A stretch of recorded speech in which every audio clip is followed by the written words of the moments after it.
அனைவருக்கும் நமஸ்காரம். பாபாவும் நானும். நான் போன பதிவுகள்ல உங்கள்ட்ட சொல்லியிருக்கேன் ஆக்சுவலா.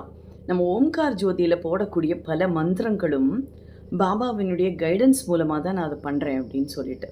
அதில மிக முக்கியமா வேல்மாறல். இருக்கிறதுலயே ஹையஸ்ட் வியூவர்ஷிப் இருக்கிறது பார்த்தேன்னா, வேல்மாறல் தான். அந்த வேல்மாறல் எப்படி உருவாக காரணம் என்னன்னு கேட்டா, பயங்கர இன்ட்ரஸ்டிங்கா இருக்கும் அந்த ஸ்டோரி.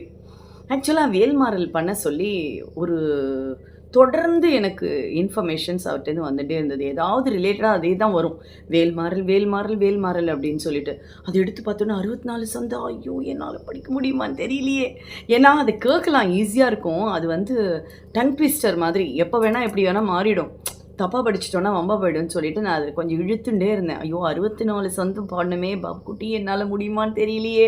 அப்படின்னு சரியான சோம்பேறித்தனம். அது பண்றதுக்கு மட்டும். அது ஏன் அப்படி தோணிதுன்னு எனக்கு தெரியாது.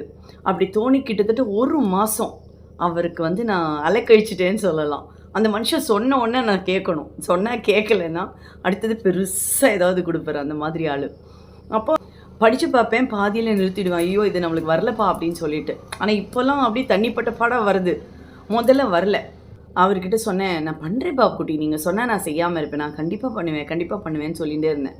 அவரு வந்து இவ வேலைக்கு ஆக மாட்டான்னு முடிவு பண்ணிட்டாரு போல இருக்கு. கண்ணு பயங்கர பிரச்சனையாச்சுன்னு சொல்லி கண்ணாடி வாங்குறதுக்காக ஆர்டர் குடுக்க போயிருந்தேன். குடுத்துட்டுலாம் வந்துட்டோம். பக்கத்துல தான். குடுத்துட்டுலாம் வந்துட்டோம். அதுக்கப்புறம் வாங்குறதுக்கு இமிடியேட்டா வாங்கன்னு சொல்லி 2 நாள்ல கால் வந்தது. நைட்டு 9:15க்கு கால் வருது. 10 மணிக்கு நாங்க க்ளோஸ் பண்ணிடுவோம். சீக்கிரமா வந்தீங்கன்னா வாங்கின்னு போயிடலாம் அப்படின்னு சொன்னா. அப்ப நான் யோசிச்சேன். ஓகே வாங்கின்னு வந்துடலாம். 10 நிமிஷம் தானே ஆகப்போறதுன்னு சொல்லிட்டு. ரொம்ப பக்கமா தானே இருக்கு அப்படின்னு சொல்லிட்டு. வண்டியில போறேன். நம்பவே முடியல. இப்படி திரும்பினா வேல், இப்படி திரும்பினா வேல். முன்னாடி பார்க்குறேன் வேல், அப்படியே திரும்பி இந்த பக்கம் பார்த்தா வேலு.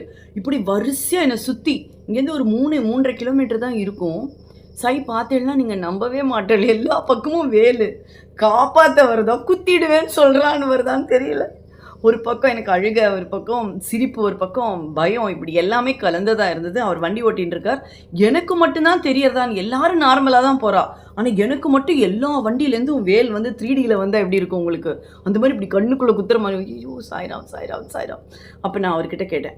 பாபுக்குட்டி இது உங்க வேலை தானா? எனக்கு நீங்க உங்கள காமிங்கோ. எனக்கு எப்பவுமே அவர் தான் வருவார். என்னை சுத்தி அவர் தான் வருவார். ஆனா வேலா வருது. கிட்டத்தட்ட ஒரு 50, 60 வேல் அன்னைக்கு போகும்போது மட்டும். அதுவும் 3 1/2 கிலோமீட்டர்ல அவ்வளோ வேல் எப்படி பார்க்க முடியும்?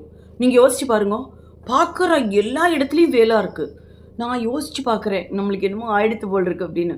அப்போ ரொம்ப குறுகலான இடம். இப்படி போய் அப்படி திரும்புறது அந்த இடத்துல. திரும்புற இடத்துல பார்த்தா, பாபுக்குட்டி நீங்க தான் இதுக்கெல்லாம் காரணமா? சொல்லுங்க அப்படின்னு நான் கேட்குறேன். கேட்டோனே ஒரு 7 அடியில